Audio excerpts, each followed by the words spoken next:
quando a gente investe numa economia, o que o investidor busca é crescimento. E hoje não existe economia no mundo que entregue crescimento como a economia americana entrega.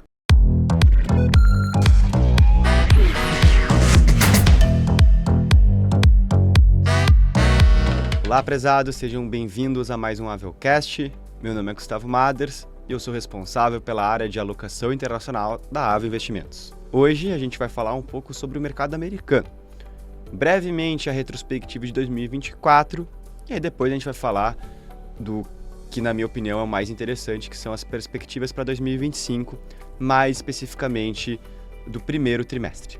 É muito difícil a gente falar de uma retrospectiva, de investimentos no exterior para brasileiros sem falar sobre dólar versus real. Muita gente tem a impressão de que o dólar se valorizou durante o ano, que o dólar ele foi de 4,90 até 6,15, pelo menos a cotação de hoje é essa, mas a verdade é que o dólar ele se manteve estável, ele subiu ali na casa de 2% no ano. Se a gente faz a comparação, por exemplo, da Libra com o dólar durante o ano, a variação foi de 1,26 para 1,25, então as duas moedas que são estáveis se mantiveram estáveis. O grande ponto para o brasileiro é que o real que se desvalorizou.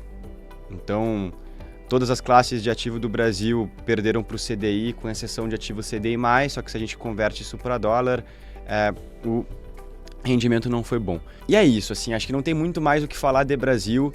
A gente pode pegar a própria Libra de exemplo. Hoje a Libra está 7,70, há um ano atrás estava 6,20. Franco suíço agora está 6,80. Então não é só o dólar que se valorizou, a gente teve uma desvalorização do real. Tá? Então, por isso, reforço, acho que todo Avelcast que eu participo, eu reforço, tenha uma boa parcela das suas aplicações financeiras em outra moeda sem ser o real. O real é um ativo de risco. Encerrado esse capítulo de Brasil versus dólar, a ideia agora é falar somente do mercado americano. E de retrospectiva de 2024, a gente teve, primeiro, um início de ano onde se tinha uma dúvida sobre um hard landing ou soft landing. O que isso significa? Tá? A gente tinha uma inflação que estava acima da meta, provocada ainda herança da pandemia, e o governo começou a subir, o Banco Central americano começou a subir os juros para segurar a inflação. A gente teve a taxa de juros no maior patamar desde 2007. E aí a dúvida do mercado era, ok, eu estou subindo os juros para controlar a inflação. A gente vai ter uma recessão? A gente vai ter uma desaceleração na economia? Muita gente achava que sim, só que o que se provou foi o contrário.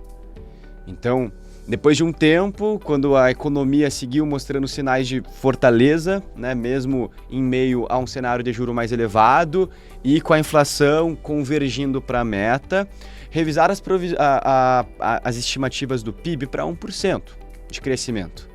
Só que ao longo do ano, mais uma vez, os Estados Unidos se mostraram ainda mais fortes e o crescimento foi superior aí trimestre após trimestre a esse 1%, chegando na casa de 2% ali no último trimestre. Então, o ponto aqui é que a economia americana ela é a mais cara porque ela é a que tem mais crescimento.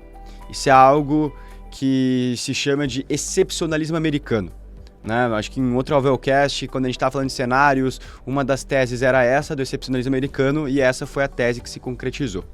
Tá? Então, a economia americana é fantástica, ela cresce muito, ela é muito propensa ao empreendedorismo e quando a gente investe numa economia, o que o investidor busca é crescimento. E hoje não existe economia no mundo que entregue crescimento como a economia americana entrega. Mas e para 2025? Aonde que eu devo investir meu recurso? Na carteira offshore. O que o mercado enxerga hoje como mais atrativo? Vamos lá, acho que é legal falar de renda fixa e falar de renda variável, mas antes é importante falar um pouco do governo Trump.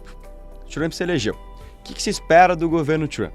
Algumas coisas, tá? Então, ele tende a reduzir os tributos cobrados das empresas, ele tende a ser mais restritivo em relação à imigração, ele tende a ser mais protecionista, tarifar os vizinhos ali para fortalecer as empresas americanas. Bom, ele tende também a desregular boa parte da economia. Diria que essa é a palavra da vez aí para o mandato do Trump. Mas na renda fixa, como que se impacta? Para investidores mais experientes, curva de juros é um termo natural. Para investidores mais leigos, talvez seja grego aqui eu falando de curva de juros. Mas vamos lá, vamos pensar na curva de juros como as taxas que estão pagando os ativos de renda fixa do Tesouro Nacional, no Tesouro Americano, nesse exemplo aqui, para prazos curtos, médios e longos. Então a composição, né, das taxas em determinado prazo é o que forma a curva de juros. E quando o Trump ganhou, a curva de juros ela embicou completamente para cima e ficou flat, assim, ela ficou fletada, né, sem prêmio na hora de alongar um ativo de renda fixa. Por quê? Porque o mercado espera inflação do governo Trump. E não está errado, tá? Então tem dois grandes motivos aí que fazem o mercado esperar a inflação. O primeiro é o protecionismo, diria que o principal, a partir do momento que o Trump vai lá e tarifa a China, o México e o Canadá, vamos dar o exemplo da China. O Trump tarifou a BYD. Agora eu vou comprar um Tesla no lugar do BYD. Só que por que eu estava comprando o BYD antes? Porque o BYD, ele estava mais barato. Então agora eu vou ter que comprar o Tesla, que é mais caro. Isso gera inflação, né? Os preços ficam mais caros, ao mesmo tempo que isso favorece empresas americanas, tá? Então tu tende a ter um aumento na lucratividade das empresas americanas por conta disso. Beleza. Outro ponto é imigração. A partir do momento que a gente tem menos imigrantes nos Estados Unidos, a mão de obra fica mais cara. Isso também gera inflação ali no final da cadeia.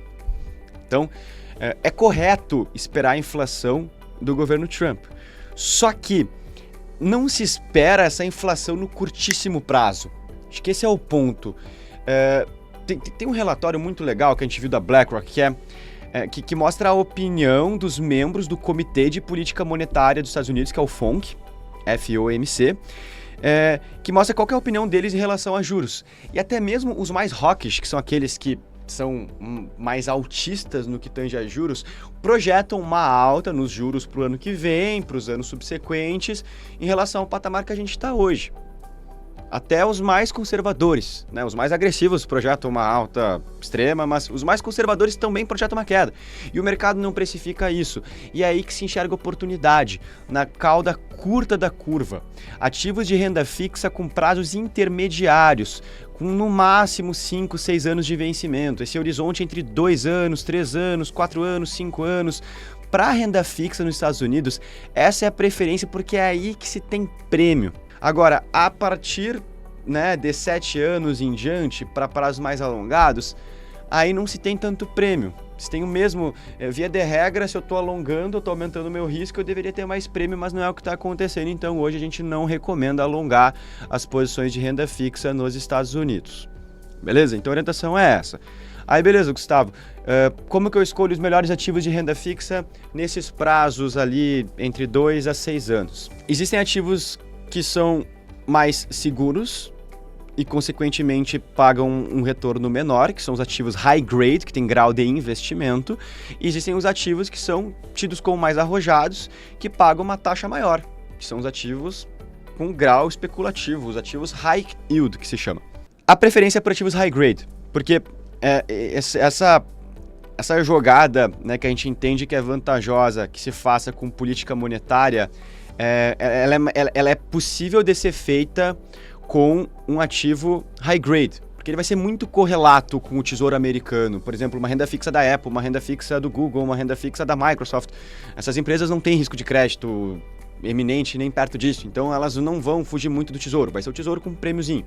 Agora, se a gente pega um ativo high yield, vamos pegar o exemplo, ativos brasileiros. Os ativos brasileiros, eles são high yield, todos, tá? O Brasil, por si só, ele é especulativo para o gringo.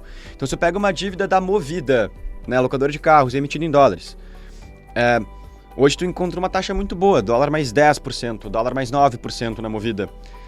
Só que, para tu ter ágio ou não, né, pouco importa o que está acontecendo na política monetária dos Estados Unidos. A taxa de Movida está tão atrativa principalmente por conta do que está acontecendo no Brasil, que é um patamar de juros elevadíssimo. A Movida, o Grupo Simpar, tem uma posição super relevante em renda fixa pós-fixada, E é isso, pô, por isso que o risco aumentou, porque a taxa de juros aqui no Brasil está aumentando.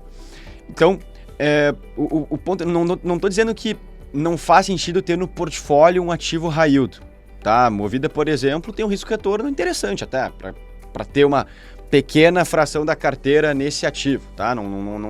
A ideia aqui não é entrar em ativos específicos, mas majoritariamente a maior parte da carteira de renda fixa a gente entende que deve ser composta por ativos high grade, que são ativos mais seguros, onde as taxas hoje giram em torno de 4,5%, 5% mais dólar ao ano. Beleza? De renda fixa é isso.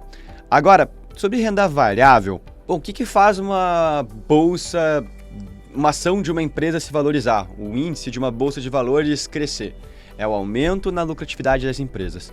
E o primeiro ponto do Trump é esse. O Trump teve como promessa, e ele costuma cumprir o que promete, de reduzir a carga tributária das empresas. A partir do momento que eu reduzo os impostos cobrados de uma empresa, o lucro aumenta. Se o lucro aumenta, mais investidores tendem a comprar o ativo e a ação se valoriza. Então, a premissa básica é essa, mas também muito se fala da desregulação. Então, tem alguns setores específicos que tendem a se beneficiar do governo Trump. Por que desregulação? Primeiro, o Trump está com a Câmara, com o Senado, com o Congresso, com todo mundo. Né? Todo mundo no governo americano hoje é republicano. Então, fica mais fácil de tramitar os projetos, sejam eles quais forem. Ponto número 2. O gabinete do Trump, tá, foi escolhido a dedo por ele pelo critério de lealdade e não de competência.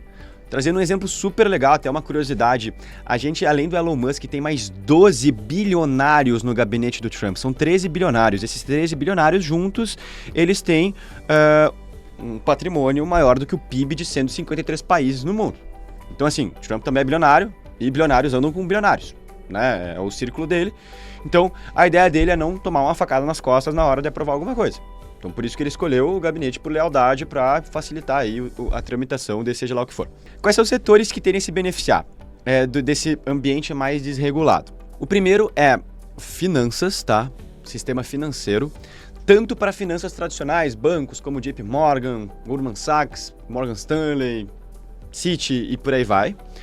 E o Trump já falou que a ideia dele é, inclusive, reduzir o número de órgãos reguladores, enfim, desregular, né, para o mercado ficar mais fluido. Então, as ações de bancos tendem a se beneficiar disso, mas também finanças descentralizadas, como criptoativos, etc. O Trump tem se mostrado muito favorável a essa classe de ativo, e claro que com parcimônia, tá? Sempre em linha com o seu perfil de investidor. Aqui a gente tem riscos mais elevados, mas o Trump tem se mostrado bastante favorável aí para o desenvolvimento dos criptoativos, e por isso, né, acho que quando a gente fala de finanças, a gente pode colocar criptoativos nessa cesta. Finanças é uma das caixinhas. Outra caixinha, energia. O que acontece? Os Estados Unidos, eles finalmente, super recente agora, se tornaram independentes no que tange à produção de energia. Então, o que isso significa? Que eles produzem mais energia dentro dos Estados Unidos do que consomem. Majoritariamente é óleo e gás, mas tem outras fontes também. O próximo passo, segundo Trump, é que os Estados Unidos atinjam a dominância energética. O que é dominância energética? É algo parecido com o que a Rússia tem na Europa com gás natural. Né? Então, energia hoje é poder e o Trump quer poder para os Estados Unidos. Então, o setor de energia, no geral, tende a ser menos regulado, incentivado, né, visando alcançar a dominância energética que o Trump almeja. Outro setor que tem, acho que é legal falar desse, que tende a se beneficiar da desregulação, é o setor de transportes, principalmente no que tange a veículos elétricos, mas principalmente direção autônoma. Acho que o melhor exemplo que a gente pode dar é o da Tesla, que tem agora o próprio Elon Musk no gabinete do Trump, com um departamento novo que ele criou. Qual que é a bala de prata da Tesla? Se a gente olhar agora, a gente está no dia 19 de dezembro, gravando esse vídeo. Nos últimos 6 meses, a ação da Tesla em dólares subiu 150%, por aí. O que o mercado espera, né? Já está projetado um crescimento de lucro estratosférico da Tesla, já está no preço, né? Em cima do que ela lucra hoje. E por que a Tesla vai aumentar o lucro dela? Porque ela vai vender mais carro elétrico? Na verdade, não. Não está tão bem, mas não é esse o principal. O principal é direção autônoma, táxi elétrico. Então, qual que é a jogada do táxi elétrico? Primeiro, a Tesla, ou seja lá a empresa que for, tá? Tô dando exemplo da Tesla, mas pode ser qualquer empresa que trabalhe no segmento, né? Que tende a se beneficiar da mesma regulação. Mas voltando aqui, a Tesla, ela vende um carro por $50.000, só que ela vai te cobrar uma mensalidade, né, pro resto da vida para tu ter o táxi autônomo, a direção autônoma. Então, é aí que a Tesla tende a ganhar dinheiro. E é isso que o mercado espera aí que tenha a maior relevância no faturamento. Aí, pô, beleza, mas Gustavo, qual que é o gargalo hoje para a gente ter direção autônoma? É tecnologia? Não é mais. A tecnologia já tem. O principal gargalo é regulação. Tu tem um carro andando sozinho na rua, e aí esse carro vai lá e atravessa o sinal vermelho, atropela alguém, machuca alguém. Mas o carro não tem motorista, quem que vai ser multado, quem que é o culpado? Hoje não existe regulação para isso. Tende a ter, né? Acho que essa é a ideia. É criar um ambiente regulatório mais favorável para a direção autônoma, e isso tende a ser tendência no mundo. Geralmente os Estados Unidos são vanguardistas em seja lá o que for, e parte do mundo copia. Mas por isso, então, esse é um segmento específico que tende a se beneficiar. Por fim, healthcare, saúde no geral, assim, é algo que o Trump tem falado muito nas campanhas, tá? Então, para renda variável, eu acho que ter exposição ao índice é inevitável, né? Você quer investir em renda variável, se exponha ao índice de N formas, né? Conta com a gente para ajudar. Acho que a Bolsa Americana, ela não é cara à toa, ela é mais cara que as outras porque entrega mais crescimento e sempre foi mais cara e sempre será. Né? A gente pode pegar o horizonte temporal que for, muito se compara com a Europa hoje está barata a nível Brasil, vamos assim dizer, vamos pegar que o Brasil está com preço-lucro negociando a 8 vezes, o Reino Unido está negociando a 11 vezes preço-lucro, tá? E Estados Unidos está negociando a 24, sim, só que não se espera crescimento do Brasil, não se espera crescimento do Reino Unido, se espera crescimento dos Estados Unidos, por isso que é mais caro. Então, e mesmo assim é possível encontrar boas empresas a bons preços no mercado americano.